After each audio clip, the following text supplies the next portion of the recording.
Hello everybody, welcome back to my channel. My name is Michaela Nicole, and today you are watching another Kodak restoration video. Now, I know it's been a while, I know I've been in and out, but we're gonna try and get back on the YouTube bandwagon. So let me know in the comments as this video proceeds what kinds of things you'd be interested in seeing, because I'm ready to go. So hopefully this time I can get back on the bandwagon and be consistent. Thank you to everybody who stuck around. But today we are going to be restoring this camera right here. This is a Kodak Bullseye Model D, which was manufactured from 1895 to about 1913.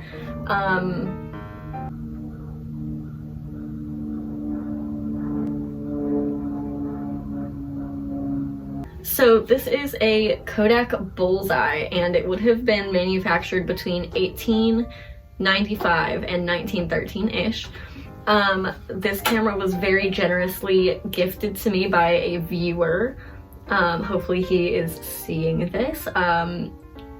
And I'm finally getting around to actually doing something with it. I'm gonna try out a hack that he told me about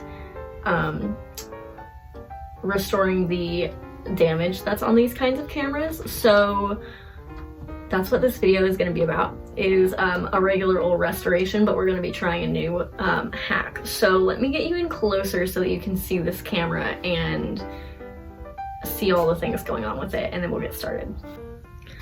Alright, so ignore this. I have a cat on my shoulder. It's not really important, but here is the camera. So obviously there is some marring on the front of it, that big scrape, and then on the side here's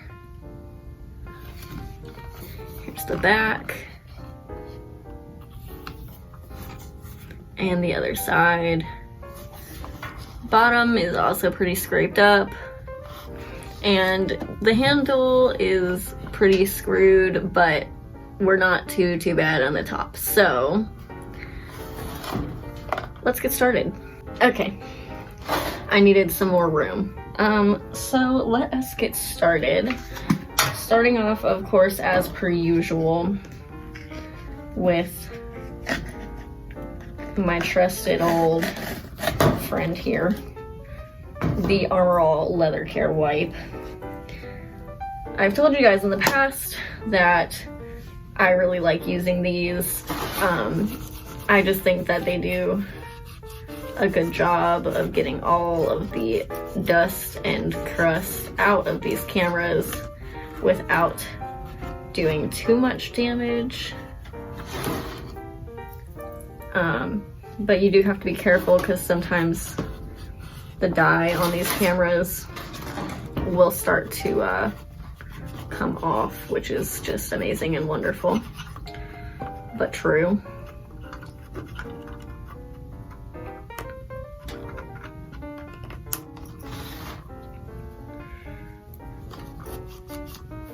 So I like to use these. This handle is really concerning,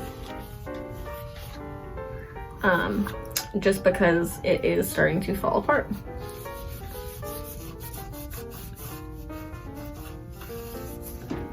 Say hi to my cat. We're just vibing here in the corner. So I'm just not even gonna touch the handle with this wipe, to be honest, because I'm concerned for its well-being. But as I clean this, I'm just looking. It's starting to rain, so apologies in advance if the audio gets a little strange. But while I'm doing this, I'm just looking for any signs of damage where the wood of this camera might be exposed, and I'm not really seeing much. I'm thinking we're probably relatively good in that department. Something that is kind of interesting, however, is, I don't know that you can really see it on the table, but you can definitely see it here, is that a lot of the black is starting to chip off, which is why we're gonna do what we're doing. But yeah, so the leather is certainly starting to flake apart, which is not the best, but it's all right, we'll manage. So obviously, you know, it's just shiny. Got that layer of dust off, and it's looking like we're missing the glass on this front piece here, and potentially the front glass on this, but the inner glass is still there. The viewfinder glass is still there, so that's interesting. Where is my rubbing alcohol? I don't know where my rubbing alcohol is, but I know it should be out here. Unless maybe I used it for something else. Okay, friends, so upon further inspection, my rubbing alcohol is in my house, not out here in my studio. So at the moment, I'm not gonna clean the metal pieces and the glass like I usually would, aside from just a microfiber cloth, which these I just picked up for literally $1 at Walmart in the auto repair section, or the car section, or whatever you want to call that area. So this is just a microfiber cloth that I'm going to use on these facets to try and clean them a little bit, get some of the gunk out of them, because I've found that microfiber is pretty darn good at this. It seems like our shutter works.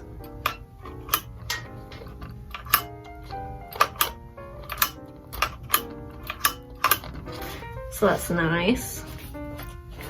Good to note.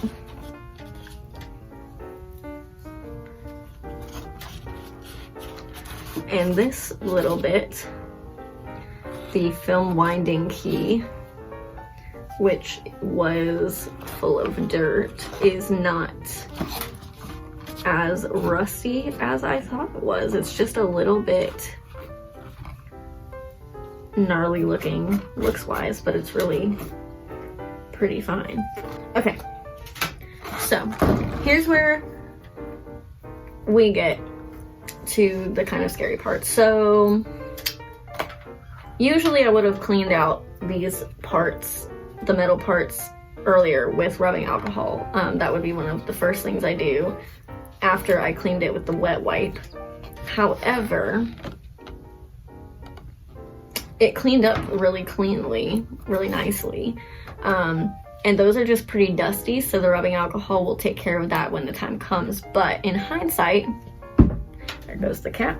In hindsight, this might end up being better anyways, because when I'm using this leather polish, I just have a feeling that I will make a mess, and it'll be better in the long run. So I have this. This is what we're gonna try. So I got this also at the good old Wall of Marts, and it is Kiwi Parade Gloss, which renews, nourishes, and protects black leather. So this is what it looks like in the can, just like that. So I assume we all know what shoe polish looks like, right? Okay. Oh, I'm already making a mess. Okay. Cool. And I'm just gonna use the other microfiber cloth, not that one, this one, to buff this on. So let's see. All right, so I just got some of it on here, and now let's see, let's pick a spot. Let's do the bottom, just in case we don't like it. So this is the before, remember what we got going on. And now,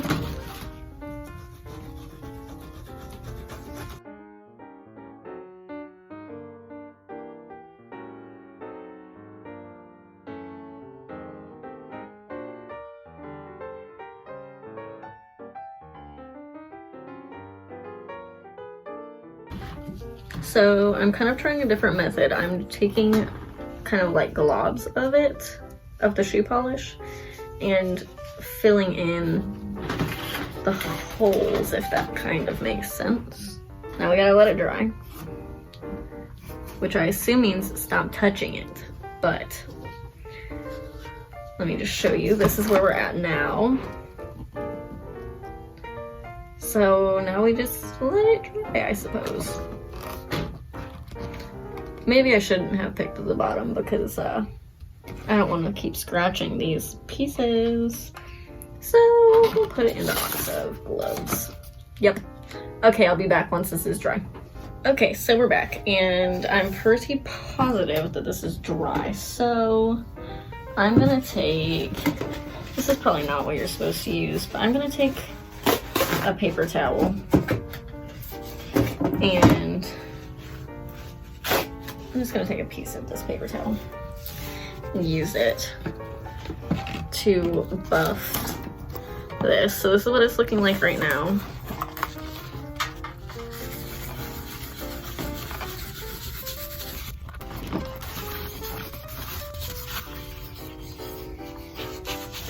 Okay, so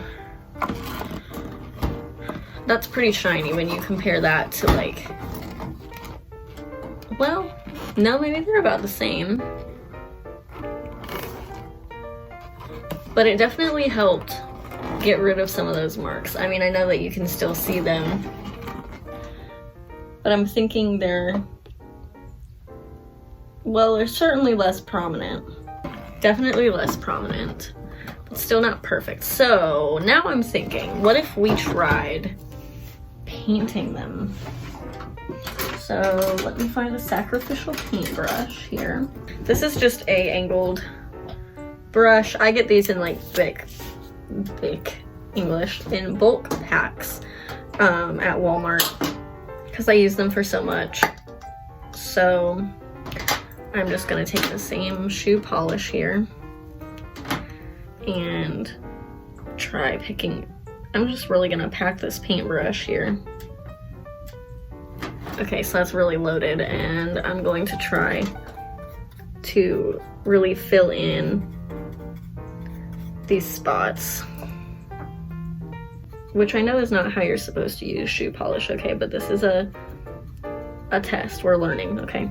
So far, this is, in my opinion, saturating the marks a bit better than just going over it with the cloth was. Now, I know I'm probably also wasn't using the right cloth, okay? Like, we can acknowledge that. But this is, you know how we roll on this channel. We are just trying our best. We're doing home renovation, you know? So far, I would say this is working pretty well. You can see the spots where I'm painting over it. I haven't gone over the whole thing yet. But I'm just trying to find all the little spots. Because I'm thinking if I saturate these areas, right, and put a little more in them than I think I ought to, then I can go over the whole thing with the cloth, and these areas will already have been filled in. So then at that point, all we're doing is like a regular once over with shoe polish, not trying to like fill in the crevices at that moment. That's what I'm thinking. Now, my question is also in terms of longevity. If you're using these cameras and doing shoe polish method, and this is because I don't polish my shoes, I guess, is why I'm asking this question. So, you know, you can read me in the comments if you think I'm dumb for this question. It's fine. But wouldn't this eventually just start to wear off, and like you wouldn't be able to like how do you clean something once you put shoe polish on there? Because isn't all of the shoe polish at that instance when you go to clean it going to come off. You feel? And I'm only thinking about that in this instance because I have had plenty of cameras when I've gone to clean them. Well, I say plenty, it's really not been that many, but like some of the older ones, their coloring will start to come off on like my leather wipes, and those things, like, I wouldn't really say they're very harsh. I mean, they're certainly chemicals, but they're meant to help restore leather. Granted, I also know this is fake leather, but like, yeah, you know what I mean? Also, to the lovely man who sent me this camera, I know your name. I just don't know if you want to be on YouTube. If you want your name on YouTube, which is why I keep referring to you in this way. I'm so sorry if this is hurting your soul for me to be doing it this way. Because I do believe this is a working camera. And he was telling me about how he takes pictures with his, because he's got multiple of them, and I just, you know, I would feel bad. So this is where we're at since I've filled all the holes, right? Like, you can see where I've done it. But I think that looks better. And then if I go over the whole thing with this, my other question is, like, can you use too much of this? Like, could I be over polishing the camera and like putting way too much shoe polish on it?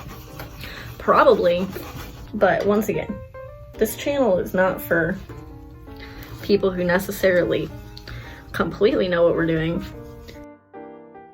So while I have you, let's talk about some other content for this channel, because I was thinking, I have this old Polaroid that I accidentally started to melt with acetone. It's a long story, and I'll explain it in the video for that camera if we decide that we want to see it. But I was thinking it would be kind of fun to see how much a Polaroid can withstand. Like, how much abuse can a Polaroid withstand? So if that's something you would be interested in seeing, I'll put a poll in the community tab, and you can go in there and let me know what kind of scenarios you'd like to see this camera get put through. And I am thinking it's fine if we accidentally destroy it. So give me like your wildest suggestions. So I think this is already looking better than it was on the bottom. Like, you really can't see the lines very much in this one. So I'm gonna let this side dry, and I'm gonna go ahead and do the other sides, I think, off camera. And I'll get back to you when I've completed the task. Alright guys, so here's the deal. I think this hack works in general. So here is what we look like now. Remember what we looked like before. Now the camera picks up these imperfections a lot more than the, like, my eyeball is picking up. Here are my thoughts. Pros: it does give you a really shiny camera. Now, I didn't go through with like the water and repolish, which I might end up going back and doing at some point when I do like the full clean and restoration of this camera, because like I said earlier, I am not touching the metal components right now. It did do a really nice job on the side, which one was it? This side, with really minimal marks. You can only really catch them in certain lights, but it's really shiny and it looks pretty good. But then on these bigger, like really wide marks, it seems to have a harder time sticking in those spots. So maybe going over them again would help. I'm not completely sure. But I think at some point I'm going to make a part 2 where we actually sit down and like restore this camera, because I'm thinking we can make a new handle, because as I was telling you, like, I didn't touch the handle, but you can see a material difference in the shine of the handle versus the body of the camera. That's untouched and that's with the polish. So, you know, there's a plus. But I think at some point we will sit down and go through and probably coat this metal so that it's black again, and probably make a new handle. I'm pretty sure we can accomplish that. And go back through and do another pass over some of these wider marks and see what we can do. But thank you to the lovely person who sent me this camera. You'll see it again soon, but it was really fun to test this hack. So yeah, let me know in the comments, what do you think? Because this side looks really nice. This side, not as much. Definitely better though. I mean, you can tell that it's darker. So yeah, but let me know what you think in the comments down below. Did this work? Is there a different method I should have used? Granted, I did use the paintbrush method, remember? And then I went over with a coat with a cloth. So let me know though if you've gotten this to work more efficiently for big gaps. I'm interested to know what you have to say. Let me know if you want to see more content with this camera, because I'm happy to do so. Like I said, it's from, the production era is somewhere between 1895 and 1913, so it's really pretty darn old. But yes, Kodak Bullseye as my test dummy today. You've served well. Thank you guys so much for watching this video. If you haven't already and you'd like to, go down below, hit the subscribe button, become a member of the family, like, comment, share it with your friends if you feel so inclined, and stick around because there's some more content coming your way soon. So yeah, leave a comment down below letting me know what you might want to see happen to that Polaroid that I was telling you about, and check the community post section of my channel because soon there will be some content there for you to vote on and have some engagement. So thanks so much for watching, and I'll see y'all in the next video. Bye guys.